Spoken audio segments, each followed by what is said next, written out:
On this World Day Against Trafficking in Persons, we bring you the voices of resilience, of survivors who are lured, trapped, and later rescued.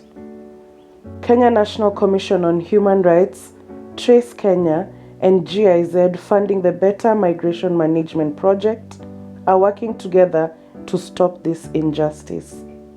We have seen human trafficking happens in settings such as domestic work, where, for instance, people go seeking jobs, and also oftentimes when you have, for instance, persons who've been exploited and they end up either in begging situations within the streets, and others end up having challenges of organ transplant without their consent. Maisha vile alikuwa yako, ukizingatia sisi wenyewe tunatoka katika familia maskini, na hicho ndio chanzo kikubwa kinachotupa msukumo sisi kama vijana kutoka nje ya nchi kutafuta maisha ili kujikimu kimahitaji.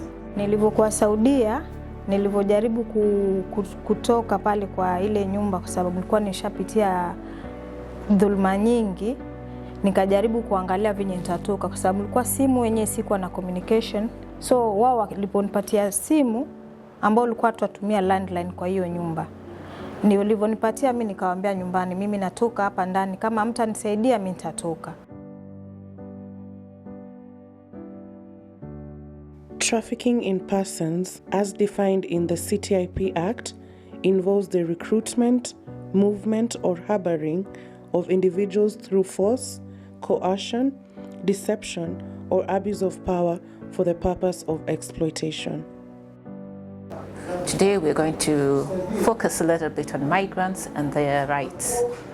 So we have been fortunate to be able to partner with Trace Kenya and the GIZ under the Better Migration Program to be able to reach out and engage with migrants, in the sense that we're able to talk to people who are even considering traveling on what the safe practices are in terms of being engaged abroad. We fight human trafficking within the context of child protection, gender justice, and migration. In the Coast region, we're working in partnership with the Kenya National Commission on Human Rights through support of GIZ BMM to establish to fight human trafficking within the migration context. Human trafficking is a grave violation of rights.